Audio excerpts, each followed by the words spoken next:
Salvation of India வழங்கும் ஜீவ வார்த்தை தேவ செய்தி. Pastor K. Moses Mariappan, Madurai. Salvation of India ஜெப வீட்டில் ஞாயிறு தோறும் காலை 8 மணி முதல் 9:30 வரை ஆராதனை நடைபெறுகிறது. ஆவிக்குரிய பாடல்கள் மற்றும் ஆவிக்குரிய சத்தியங்களை கேட்டு ஆசீர்வதிக்கப்பட உங்களை அன்புடன் அழைக்கிறோம். இவ்வூழியத்தில் உள்ள ஆராதனையின் அனைத்து தேவ செய்திகளையும் மற்றும் தொலைக்காட்சியில் ஒளிபரப்பாகிற அனைத்து செய்திகளையும் எமது ஊழியத்தின் YouTube channel salvation of India ministry மதுரையில் கண்டு தேவ ஆசீர்வாதத்தை பெறுங்கள். உங்கள் ஜெப தேவைகளுக்கு தொடர்பு கொள்ள 9360383940. உங்களது உதாரத்துவமான காணிக்கைகளால் எங்களது ஊழியத்தை தாங்க விரும்பினால் எங்கள் ஜிபே எண் 9360383940. ஆண்டவருடைய நல்ல நாமத்தில் இந்த நாளிலும் கூட திருச்சபையிலும் தொலைக்காட்சியிலும் உங்கள் யாவரையும் சந்திப்பதில் மிகுந்த மகிழ்ச்சி அடைகிறேன். தொடர்ந்து இந்த ஊழியங்களுக்காக நம்மிடத்தில் அரசு அங்கீகாரத்தோடு நடத்தப்படுகின்ற தாய் தகப்பன் இல்லாத ஏழை எளிய பிள்ளைகளுக்காக ஜெபித்துக் கொள்ள உங்களை அன்போடு கூட கேட்டுக்கொள்கிறேன். அது மாத்திரமல்ல, ஒரு முக்கியமான அறிவிப்பையும் நான் இந்த செய்தியின் வேலையில் கொடுக்கிறேன். வருகின்ற ஏப்ரல் மாதம் 5ஆம் தேதி ஈஸ்டர் ஆராதனை முடிவிலே பார்வையற்ற மாற்றுத்திறனாளிகளுக்கும் விதவை குடும்பங்களுக்கும் செய்ய இருக்கின்ற நலத்திட்ட பணிகளுக்காக ஜெபித்துக் கொள்ள கர்த்தர் ஏவினால் இந்த ஊழியத்தில் எங்களோடு பங்களிக்க உங்களை அன்போடு கூட நான் கேட்டுக்கொள்ளப்படுகிறீர்கள். அதனால என்ன பேசலாம் அப்படின்னு ஆண்டவருடைய சமூகத்தில் காத்திருந்தேன். ஒரு அழகான ஒரு தாட்டை மறுபடியும் எனக்கு கொடுத்தார். நம்ம எல்லாருமே எப்பவுமே என்ன சொல்றோம்னா, ஆபிரகாமின் பிள்ளைகள், ஈசாக்கின் பிள்ளைகள், அடுத்து யார சொல்லிக்கிறோம், யாக்கோபின் பிள்ளைகள். அப்ப அவங்களுக்கு நடந்துச்சு, அவர்கள் பிள்ளைகளுக்கு நடந்துச்சு, நமக்கு ஏன் நடக்காதுல? அப்ப அவங்களுக்கிட்ட இருந்தது நம்ம கிட்ட என்ன இல்லாம இருக்கு அப்படிங்கிறத இன்னைக்கு உங்களுக்கு காமிச்சு கொடுக்கணுங்கிறதுக்காக ஆண்டவரிடத்துல கேட்டபோது ஒரு அழகான புத்தகம், ரோமரின் புத்தகம் 4வது அதிகாரத்தை கொடுத்தார். ரோமர் புத்தகம் ஆரம்பிக்கும் போது முதல் வசனமே ஏதோ தலையும் இல்லாம காலும் இல்லாம ஆரம்பிக்கிற மாதிரி இருக்கும். சில அதிகாரங்கள் அப்படித்தான் இருக்கும். ஆனா எந்த வார்த்தைக்கும் எந்த இடத்திலும் வேதத்தில் ஜோடு இல்லாமல், ஜோடுனா என்னதுங்க? ஜோடுனா என்னது? இணை வார்த்தை. ஜோடி தான் எங்களுக்கு தெரியும், ஜோடு தெரியாது. என்ன ஜோடி தெரியுமா உங்களுக்கு? ஜீவா, ஜோடி தெரியுமா? தெரியும். ஏன்னா அவருக்கு தெரியும், நிறைய கடந்து வந்திருக்காரு. பாப்பா, உனக்கு ஜோடி தெரியுமா? நிறைய பாக்குறீங்க. ஜோடி, ஆனா ஜோடு, நான் சொன்னது ஜோடு. சரி, போகட்டும். ஆரம்பமே ஏயா அப்படிம்பீங்க. நான் எப்பவுமே எதுல நேரம் சந்தோஷமா இருக்கணும் இல்லையோ, செய்தி கொடுக்கிற நேரம் எனக்கு எங்கிருந்து தான் பலம் வரும்னே தெரியாதுங்க. கரங்களை தட்டி கர்த்தருக்கு ஸ்தோத்திரம். ஆமென், ஹல்லேலூயா.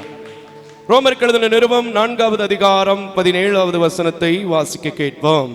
அநேக ஜாதிகளுக்கு உன்னை தகப்பனாக ஏற்படுத்தினேன், அநேக ஜாதிகளுக்கு உன்னை தகப்பனாக ஏற்படுத்தினேன் என்று எழுதியிருக்கிறபடி, என்று எழுதியிருக்கிறபடி அவன் தான் விசுவாசித்தவருமாய், அவன் தாம் விசுவாசித்தவருமாய் மரித்தோரை உயிர்ப்பித்து, மரித்தோரை உயிர்ப்பித்து, இல்லாதவைகளை இருக்கிறவைகளைப் போல், இல்லாதவைகளை இருக்கிறவைகளைப் போல், அழைக்கிறவருமாய் இருக்கிற தேவனுக்கு முன்பாக, அழைக்கிறவருமாய் இருக்கிறவருக்கு முன்பாக நம் எல்லோருக்கும் தகப்பனானான். நாம் எல்லோருக்கும் தகப்பனானார். கரங்களை தட்டி கர்த்தருக்கு ஸ்தோத்திரம் பண்ணுங்க. ஆபிரகாம் வாழ்க்கையிலே வெற்றி பெற்றதற்கு, விசுவாசிகளின் தகப்பனானதுக்கு ஒரு மிகப்பெரிய காரணம் என்னன்னா, முதலாவது அவர் என்ன செஞ்சார் தெரியுமா? அவர் இல்லாதவைகளை இருக்கிறவைகள் போல் அழைக்கிற தேவன் என்பதை புரிந்து கொண்டார். வாழ்க்கையிலே வெற்றி பெற்றார். கரங்களை தட்டி கர்த்தருக்கு ஸ்தோத்திரம் பண்ணுங்க. நம்ம அப்படி எத்தனை நேரம் நீங்க கலங்குறவங்களா கலங்காத கண்ணீரை காண்கிற தேவன் சொன்னாலும் வீட்டுக்கு போகும்போது என்ன சொல்லிட்டு போவீங்க என்கிட்ட? பிரதர் பிரதர் அப்படின்னு என்னென்ன உண்டா அத்தனையும் சொல்லிட்டு போவீங்க. அதனாலதான் நம்ம இன்னைக்கு விசுவாசத்தினாலே ஒன்றையும் சுதந்தரித்துக் கொள்ள முடியவில்லை. ஆனா நான் சொல்றேன், ஆபிரகாமின் பிள்ளை அப்படின்னு சொல்றதுக்கு நீங்க முற்படுவீர்கள் என்றால், உங்களை சந்தோஷமாக அவருடைய பிள்ளை என்று சொல்லிக்கொள்ள ஆசைப்படுவீர்கள் என்றால், அவர் இந்த உலகத்தில் நம்புகிறதற்கு நீ அநேக ஜாதிகளுக்கு தகப்பனாவா என்று எழுதி இருக்கிற வார்த்தையை நம்பினவரை போல நீங்களும் நம்பணும். எந்த வயசுலங்க? அடுத்த வசனத்தை படிங்கம்மா. என்ன போட்டிருக்கு பாருங்க, 18ஆம் வசனத்தை படிங்க. உன் சந்ததி இவ்வளவாய் இருக்கும் என்று சொல்லப்பட்டபடியே நான் அநேக ஜாதிகளுக்கு தகப்பனாவதை நம்புகிறதற்கு ஏதும் இல்லாமல் இருந்தும் அதை நம்பிக்கையோட விசுவாசித்தான். கரங்களை தட்டி கர்த்தருக்கு ஸ்தோத்திரம். இந்த ஊழியத்தை ஆரம்பிக்கும் போது எங்க ஐயா எனக்கு கொடுத்த சொத்து, வார்த்தையை கற்றுக் கொடுத்த ஒரே ஒரு சொத்தை தவிர வேற எந்த பொருளையும் மோசஸ் மாரியப்பன் எங்க ஐயா கிட்ட இருந்து கொண்டு வரல. அதுக்கு எங்க அம்மா தேசமணி அம்மா சாட்சி. கையை தட்டுங்களேன், ஒரு கை தட்டல். ஆனா ஒன்னே ஒண்ணு நம்புனேன், அவர் இல்லாதவைகளை இருக்கிறவைகள் போல் அழைக்கிற தேவன் என்றால் என் அழைப்பு பொய்யாய் போகாது, எல்லாவற்றையும் எனக்கு தருவார் என்று நம்பினேன். இன்னைக்கு மேல் மாடியிலே நான் உட்கார்ந்து இருக்கிறேன். கரங்களை தட்டி கர்த்தருக்கு ஸ்தோத்திரம். திருச்சபையாய் நாம் ஆராதித்துக் கொண்டிருக்கிறோம். கரங்களை தட்டி கர்த்தருக்கு ஸ்தோத்திரம். இன்னைக்கு நம்முடைய விசுவாசம் எப்படிங்க இருக்கு சொல்லுங்க? உள்ளதை சொன்னாலே நம்ப முடியல, எப்படிங்க நம்புறது அப்படின்னு கேட்டா, நம்மளால கண்டிப்பா ஆபிரகாமின் சந்ததின்னு சொல்றதுக்கு அருகதையும் கிடையாது. ஆபிரகாம் சந்ததி பெற்றுக்கொண்டதை போல நாம் பெற்றுக்கொள்ளவே முடியாது. அல்லேலூயா. ஜீரோவுக்கு கூட என் அக்கௌண்ட் போகுங்க, ஜீரோவுக்கு கூட என் அக்கௌண்ட் போகும். ஆனா ஒரு நாள் கூட, ஒரு பொழுது கூட, ஒரு மாசம் கூட இல்லாதவைகளை இருக்கிறவைகள் போல் அழைக்கிற தேவன் என்பதை விசுவாசித்தபடினால் என் ஊழியக்காரங்களுக்கு, தொலைக்காட்சி பணிக்கு, இதை எடிட் பண்றவங்களுக்கு கொடுக்காம இருந்ததே இல்லை. கையை தட்டு. நீங்கள் விசுவாசிக்கிறவர்கள் தான், இல்லை என்று சொல்ல மாட்டேன். அறிந்திருக்கிறவர்கள் தான், இல்லை என்று சொல்ல மாட்டேன். ஆனால் உங்கள் விசுவாசம் இன்றைக்கு எப்படி இருக்க வேண்டும் என்று கற்றுக் கொடுக்கிறேன். நம்புவதற்கு காலங்கள், சமயங்கள், நேரங்கள், சூழ்நிலைகள் இல்லாமல் இருந்தும் நம்ப வேண்டும். அல்லேலூயா. அப்படி நம்புனதுனாலதான் ஆபிரகாம் என்ன ஆனாரு? விசுவாசிகளின் தகப்பனானார். நம்முடைய வாயின் வார்த்தை என்பது ரொம்ப முக்கியம். நம்முடைய வாயின் வார்த்தை என்பது ரொம்ப முக்கியம். நம்முடைய வாயின் வார்த்தையில நீங்கள் நன்றாக வாழ்வீர்கள், நீங்கள் சுகமாக இருப்பீர்கள், நீங்கள் நன்றாக படிப்பீர்கள், நீங்கள் நன்றாக பிசினஸ் பண்ணுவீங்க, நல்ல வேலை பார்ப்பீங்க, நல்ல பெரிய இடத்துக்கு போவீங்க அப்படின்னு உங்க விசுவாச வார்த்தை இல்லாதவைகளை இருக்கிறவைகள் போல் அழைக்கிற தேவனுடைய நாமத்தில் சொன்னா நடக்கும். ஆனா நம்ம என்ன செய்வோம் தெரியுமா? ஏதோ போறேன் பிரதர், ஏதோ வாரேன் பிரதர், ஏதோ இருக்கேன் பிரதர். அப்ப நான் சொல்றேன், ஏதோ இருப்பீங்க, எது மாதிரியும் இருக்க மாட்டீங்க. அல்லேலூயா. இன்னைக்கு நான் சொல்றேங்க, இன்னைக்கு கேட்கிற நீங்கள் ஒரே ஒரு தீர்மானம், ஒரே ஒரு காரியத்தை, அநேக ஜாதிகளுக்கு தகப்பனாவா என்று சொல்லப்பட்ட வயது 100. அல்லேலூயா. கர்ப்பம் செத்து போனது என்று அங்கே நாம பார்த்திருக்கிறோம், நமக்கு எல்லாருக்கும் தெரியும். ஆனால் அவர் நம்பினார், அவர் நம்பத்தக்கவர், உண்மை உள்ளவராக இருந்தார். இல்லாதவைகளை இருக்கிறவைகள் போல் அழைக்கிற தேவன் செத்து போன கர்ப்பத்தில் ஒரு பிள்ளையை கொடுத்தார். அல்லேலூயா. இன்னும் கூட இப்படி கூட சொல்லுங்க, ஒன்றுமில்லாத மோசஸ் மாரியப்பன், 12 வருஷமா பாட்டு மட்டுமே பாடிக்கொண்டிருந்த மோசஸ் மாரியப்பன் இன்றைக்கு சர்ச்சை வைத்திருக்கிறார். எங்களுக்கு முன்னாடி எங்களை போன்ற ஊழியக்காரர்களை நடத்துகிறார், என்னையும் நடத்துவார். கரங்களை தட்டி கர்த்தருக்கு ஸ்தோத்திரம். எனக்கு இருக்கிற சில பிரச்சனைகளை சில பேர் இடத்துல சொல்லுவேன், இல்லைன்னு நான் சொல்லல, நான் பெரிய ஆளு, நான் ரொம்ப கரெக்டா பேசுறேன்னு சொல்லல. ஆனா அந்த பிரச்சனை அப்படியே இருக்குன்னு நான் ஒரு நாளாவது சொல்லியிருக்கேன். யாராவது சொல்லுங்க பாப்போம். கர்த்தர் மாற்றுவார், கர்த்தர் பார்த்துக் கொள்வார், கர்த்தர் நடத்துவார், கர்த்தர் ஜெயிக்க வைப்பார், கர்த்தர் ஆசீர்வதிப்பார், கர்த்தர் கொடுப்பார், கர்த்தரே எனக்கு மீதி எடுக்க வைப்பார் சொல்றேன். ஒரு நாள் கூட ஒரு காரியத்துல கூட குறைவு பட்டதில்லை. இதை தெரிஞ்சுக்கணும்னா ஒரு அறிவு நமக்கு வேணும். நடாது அம்பா போச்சு அறிவா? ஆமாங்க, அறிவு நமக்கு வேணும். என்ன அறிவு? ஒரு 1/2 கிலோ கறியில அறிவு வித்தா வாங்கிக்கலாமா? அந்த அறிவா? இல்ல செல்போன்னால வருமே அந்த அறிவா? இல்ல கம்ப்யூட்டர்ல வருது அந்த அறிவா? யோவான் சொல்றாரு பாருங்க, 8வது அதிகாரம், யோவான் எழுதின சுவிசேஷம் 8வது அதிகாரம் 32வது வசனத்தை வாசிக்க கேட்போம். யோவான் எழுதின சுவிசேஷம் 8வது அதிகாரம், நெறிஞ்ச வசனம். நான் டக்குன்னு மனசுல சொல்லிடுவேன், டக்குன்னு சொல்லிடுவேன். ஆனா படிக்கிற பாப்பாவுக்கும் அது மனசுல நிக்கணும், கேட்கிற சகோதர சகோதரிகளுக்கும் மனசுல நிக்கணும். இப்ப வாசிக்க மக்களே.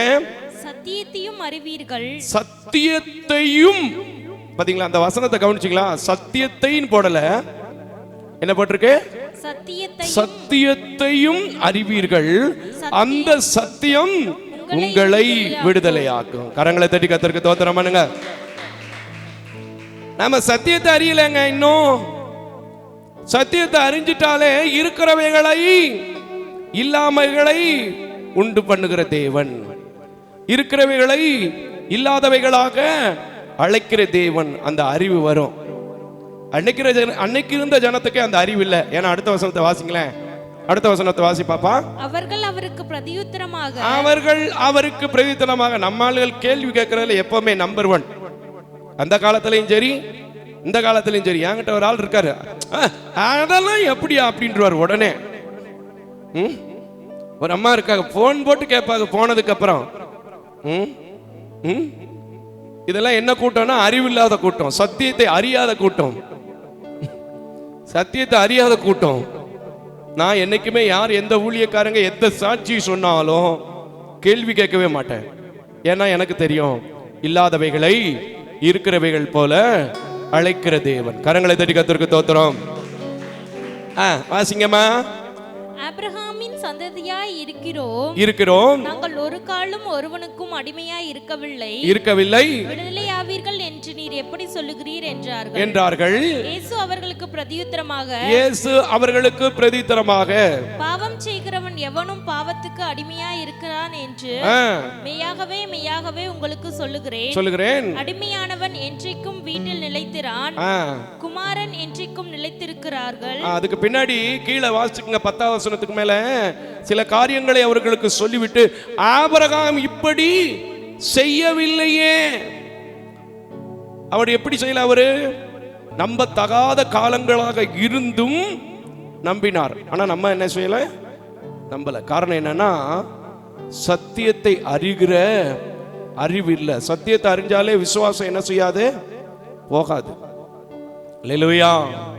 அதுல 36வது வசனத்தை கொஞ்சம் வாசிங்க, நல்லா இருக்குமா? வாசிங்க 36வது வசனத்தை கொஞ்சம் வாசி மக்களே. இயேசு தம்மை விசுவாசித்த யூதர்களை நோக்கி, நீங்கள் என் உபதேசத்தில் நிலைத்திருந்தால் மெய்யாகவே என் சீஷராய் இருப்பீர்கள். ஆமென். நம்ம ஆபிரகாமின் பிள்ளையாவும் இல்ல, சீஷராவும் இல்ல. ஏன்னா நம்ம தான் அவருடைய விசுவாசத்துல நிலைச்சிருக்கலையே. இன்னைக்கு சொல்றேன், இல்ல இல்ல நான் அதை தவற விட மாட்டேன். நான் ஆபிரகாமின் பிள்ளை. அவர் எப்படி இருக்கிறவைகளை இல்லாதவைகள் போல் அழைக்கிற தேவன் என்று அறிந்து கொண்டாரோ, நம்புவதற்கு காலங்கள் சூழ்நிலைகள் இல்லாமல் இருந்தும் நம்பினாரோ, நானும் நம்புவேன். அவர் பெற்றுக்கொண்டதை போல் நான் பெற்றுக்கொள்வேன். கரங்களை தெரிவிக்கிறதுக்கு ஸ்தோத்திரம் பண்ணுங்க. உங்களுக்கு சில காரியங்கள், என்னோட ஊழியத்தில் இருக்கிறவங்களுக்கு ஊழிய காரியங்கள் தெரியும். சில காரியங்கள் நம்பவே முடியாதுங்க, நம்பவே முடியாது. எப்படி நடக்குதுங்க? இதுதான் வார்த்தை. இந்த வார்த்தையை நான் அபியாசப்படுத்துகிறேன், இந்த வார்த்தையின்படி விசுவாசிக்கிறேன், இந்த வார்த்தையின்படி ஓடுகிறேன். கர்த்தர் மிக அழகாக நடத்தி கொண்டிருக்கிறார். நம்ம எப்படி இருக்கிறோம்? நம்ம எப்படி இருக்கிறோம்? கொஞ்சம் யோசிச்சு பாருங்க, கொஞ்சம் யோசிச்சு பாருங்க. நம்ம சொல்றத அப்படின்றோம், உடனே ஏதோ பேசுறாரு, நல்லா பேசுவார். அவருக்கு என்னையா, அவருக்கு உட்கார்ந்த இடத்துல கொட்டுது, கொட்டும், நிச்சயமா கொட்டும். ஏன் என்றால் என் தேவன் இருக்கிறவைகளை இல்லாதவை போல் அழைக்கிற தேவன். உட்கார்ந்து இருக்கிற இடத்துல கொட்ட வைக்க, கொடுக்க வைக்க அவரால முடியும். கரங்களை தட்டி கர்த்தருக்கு ஸ்தோத்திரம். முடியும். எனக்கு அன்பான தேவஜனமே, இன்றைக்கு விசுவாசிகள் என்று சொல்லி பேரளவுக்கு வந்து வாழ்ந்து விட்டு வாழ்க்கையில இன்னும் எதையோ தேடி, எதையோ ஓடி, எதிலும் எல்லாவற்றிலும் கவலைப்பட்டு கலங்கி கொண்டிருப்பதற்காக நாம் அழைக்கப்படவில்லை. நம்முடைய தேவன் எப்படிப்பட்டவர், நம்முடைய ஆண்டவர் எப்படிப்பட்டவர்? சூழ்நிலைகளுக்கும் காலங்களுக்கும் சமயங்களுக்கும் இல்லாத சூழ்நிலைகளிலும் நடத்த வல்லமையுள்ளவர். அதை நீங்க தெளிவா புரிஞ்சுக்குங்க, தெளிவா புரிஞ்சுக்குங்க. எந்த காரியத்தை பார்த்தோம், இது எப்படி பிரதர், இது எப்படியா, இது எப்படிங்க அப்படின்னு கேட்காதீங்க. இனிமே சொல்ற ஒவ்வொரு காரியமும் எப்படிதான் சொல்லணும்? என் தேவன் இல்லாதவைகளை இருக்கிறவைகள் போல் அழைக்கிற தேவன். கரங்களை தட்டி கர்த்தருக்கு ஸ்தோத்திரம். எனக்கு இந்த இடத்துல தான் எலியாவை லேசா காமிக்கணும். 1 ராஜாக்களின் புத்தகம் 17வது அதிகாரம், 1 ராஜாக்களின் புத்தகம் 17வது அதிகாரம் 3வது வசனத்தை வாசிக்க கேட்போம். நல்ல ஒரு காரியம், அடிக்கிற தடவை கேள்விப்பட்டிருக்கிற ஒரு காரியம். ஆசிரியர் மக்களே வாசிமா. நீ இவ்விடத்தை விட்டு கீழ் திசையை நோக்கி போய், நீ இவ்விடத்தை விட்டு கீழ் திசையை நோக்கி போய் யோர்தானுக்கு நேராய் இருக்கிற கேரித் ஆற்றண்டையிலே ஒளித்துக் கொண்டிருக்கு. அந்த ஆற்றின் தண்ணீரை குடிப்பாய், அந்த ஆற்றின் தண்ணீரை குடிப்பாய், உன்னை போஷிக்க காகங்களுக்கு கட்டளையிடுவேன் என்றார். நம்ம எல்லாம் இருந்தா என்னங்க கேட்டிருப்போம்? என்ன ஆண்டவரே, கொஞ்சமாவது யோசிச்சு சொல்றீரா, யோசிக்காம சொல்றீரா? காக்கா கொண்டு வந்து நான் எப்படி சாப்பிட, என் வீட்டுக்காரி நல்லா ருசியா வச்சாலே தட்டு பறக்குது, காக்கா கொண்டு வந்து. ஆனா எலியாவுக்கு தெரிஞ்சிருச்சு, அவர் இல்லாதவைகளை இருக்கிறவைகள் போல் அழைக்கிற தேவன் சொல்லி காக்கா கொண்டு வந்த சாப்பாட்டுல 40 நாள் பெலனா இருந்தான். கரங்களை தட்டி கர்த்தருக்கு ஸ்தோத்திரம் பண்ணு. பாடும்போது மட்டும் நல்லா படிக்கும். எலியாவை காகம் கொண்டு போசித்தீரே, சூரை செடி சோர்வு நீங்க பேசினீரே, தெய்வமே பேசும் தெய்வமே, எலியாவின் தேவன் இருக்க எதுவும் என்னை அசைப்பதில்லை. இது பாட்டில் இருந்தா போகாது என் அன்பு சகோதரனே, பாட்டில் இருந்தா போகாது என் அன்பு சகோதரியே. உங்க வாழ்க்கையில இருந்தா, அன்றைக்கு காகங்களால் எலியா போஷிக்கப்பட்டதை போல இன்றைக்கு உங்க குடும்பத்தில் இருக்கிறதை கொண்டு என் தேவனால் போஷிக்க முடியும். கரங்களை தட்டி கர்த்தருக்கு ஸ்தோத்திரம். முடியும். நம்பணும், நம்பணும், நம்பணும். கிறிஸ்தவ வாழ்க்கையினுடைய ஆணிவேர் எதுங்க? கிறிஸ்தவ வாழ்க்கையினுடைய அச்சாரம் எது? ஆணிவேர் எது? ஆதாரம் எது? விசுவாசம். அந்த விசுவாசம் எப்படி இருக்கும்? அவர் நமக்காக உண்டாக்கப்பட்ட தெய்வம் அல்ல, உண்டாயிருக்கிற தெய்வம். ஆகையினால் இல்லாதவைகளை இருக்கிறவைகள் போல் அழைக்கிற தேவன். ஆகையினால் என் வெறுமையிலும் என்னை நடத்தக்கூடும் என்று என் ஊழியக்காரன் வாக்குத்தத்தம் சொல்லிவிட்டார் என்றால் அதை வைத்து நான் ஜெபிப்பேன், என் வெறுமை நிலைமை மாறும். கரங்களை தட்டி கர்த்தருக்கு ஸ்தோத்திரம். எனக்கா மாசம் மாசம் சொல்றாரு, புத்தகத்தில் எல்லாம் படிக்கிறேன், எஸ்தர் ராணி பிரசங்கம் எல்லாம் கேட்கிறேன். எனக்கா எனக்கா எனக்கா அப்ப உங்களுக்கே கேள்வியை கேட்டுக்கிட்டு இருக்க வேண்டியதான். அதனால தானே என்னவோ பைபிள்ல இன்னொரு வார்த்தை எழுதிட்டு போயிட்டாங்க, விசுவாசம் எதனால வருதுமா? கேள்வினால வருது. ஆனா கேள்வியாவே இருந்துட்டா வாழ்க்கை ஆசீர்வதிக்கப்படுமா? சொல்லுங்க. கேள்வியாவே வாழ்க்கை இருந்து விட்டால் ஆசீர்வாதம் வருமா? வராது. எல்லாவற்றுக்கும் பதில் வேண்டும், பதில் வரணும்.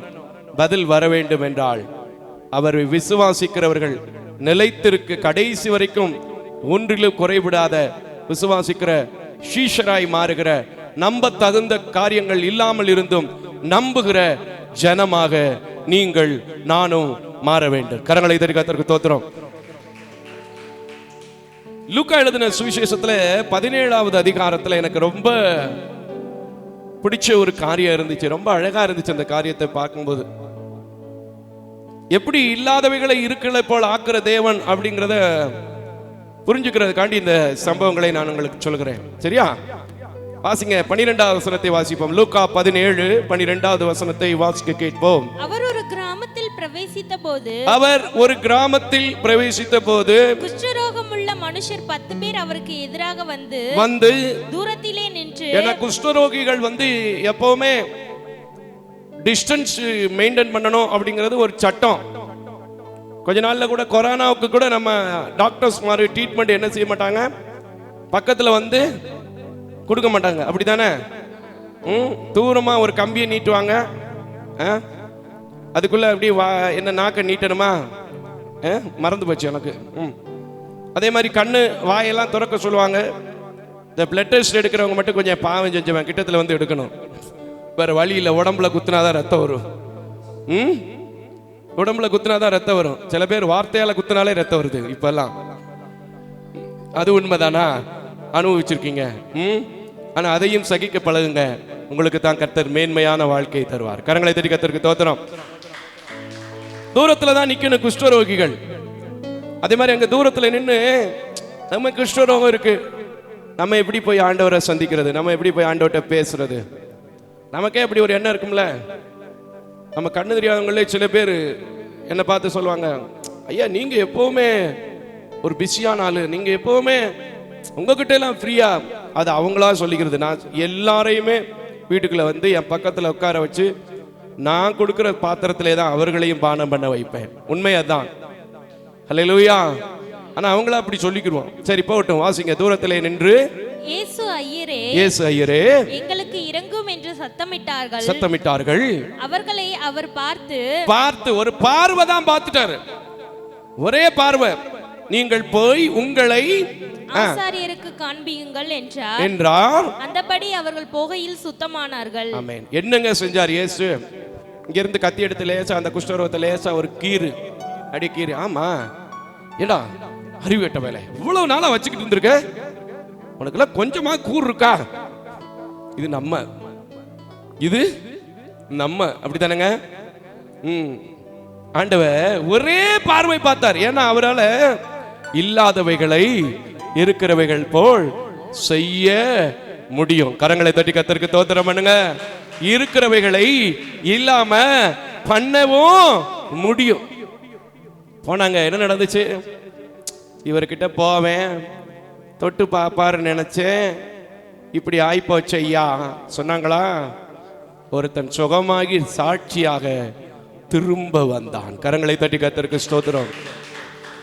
ஆண்டவர் உங்களை பார்த்து ஒரு வார்த்தை சொல்லிவிட்டால், எந்த காலத்தையும் எந்த சமயத்தையும் எந்த நேரத்தையும் எந்த சூழ்நிலைகளையும் நீங்க என்ன செய்யாதீங்க, பார்க்காதீங்க. ஒரே ஒரு காரியம், இல்லாதவைகளை என் கடவுள் இருக்கிறவைகளை போல அழைக்கிற தேவன். நான் இது ரொம்ப தெளிவா தெரிஞ்சிருக்கிறேங்க. இதுவரைக்கும் வந்த பாடுகளை நீங்க பார்த்திருப்பீங்க.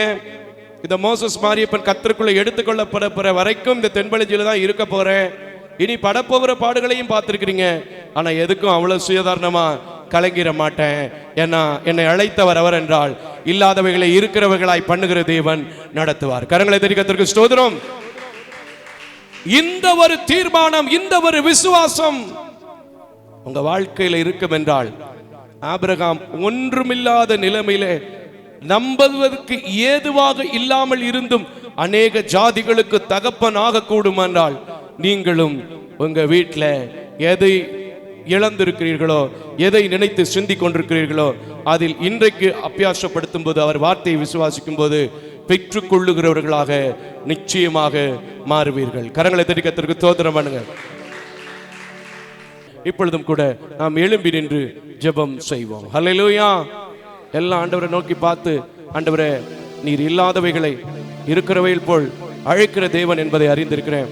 ஒண்ணுமில்லாத இந்த சகோதரன், ஒண்ணுமில்லாத எத்தனையோ ஊழியக்காரங்க ஒரு சின்ன குடிசையில ஒரு சிறுவர் ஊழியமா செஞ்சவங்க எத்தனையோ பேர் வளர்ந்துருக்கிறாங்க, எத்தனையோ பேர் வாழ்ந்துட்டு இருக்கிறாங்க, எத்தனையோ பேர் உங்களுடைய வார்த்தையை பிரசங்கம் பண்றாங்க.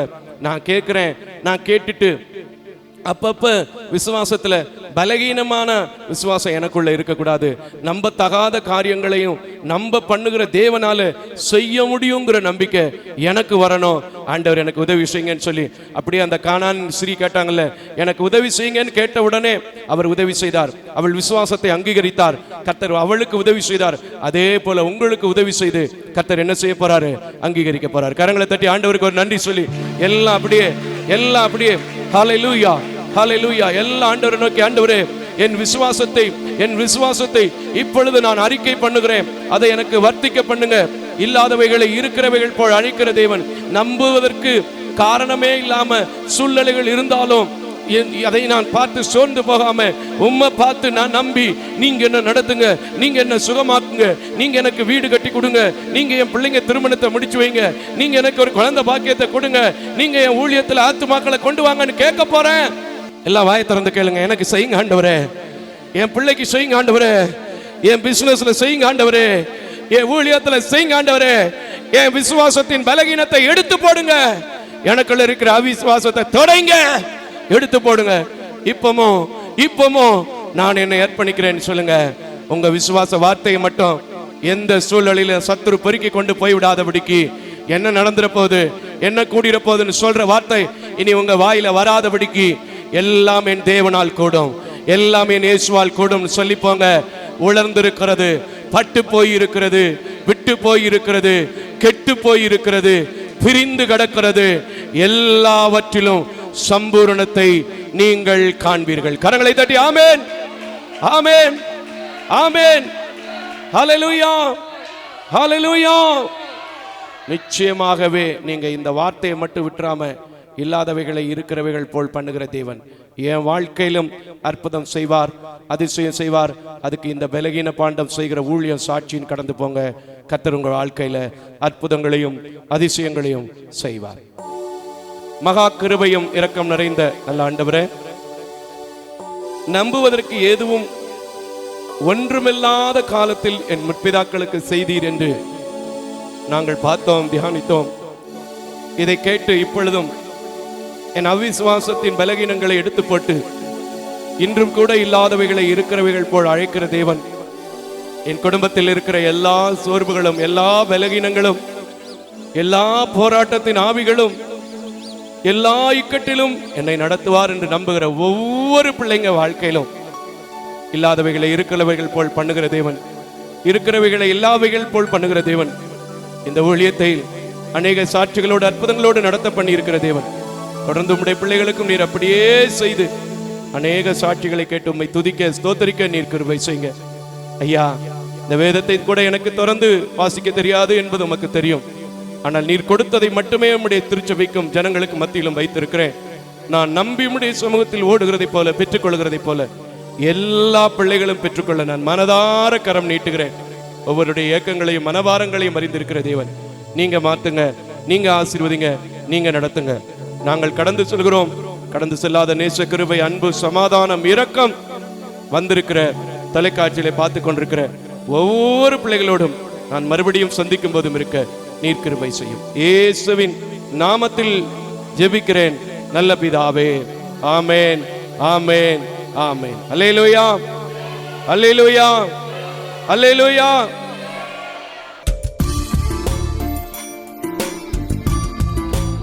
தேவ தரிசனத்தோடு செயல்படும் இவ்வூழியத்தினை உங்களது உதாரத்துவமான காணிக்கைகளால் தாங்க விரும்பினால் M Ranjith Kumar, Kepudur branch, State Bank of India, account number 33864246482, IFSC code SBIN 00155569.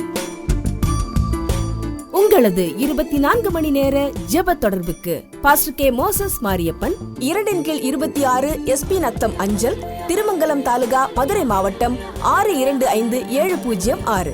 Phone number 9360383940. அவர் இமெயில் அட்ரஸ் mosespn.k@gmail.com. ஜெபியுங்கள், தாங்குங்கள், தேவன் தாமே உங்களை நிறைவாய் ஆசீர்வதிப்பாராக.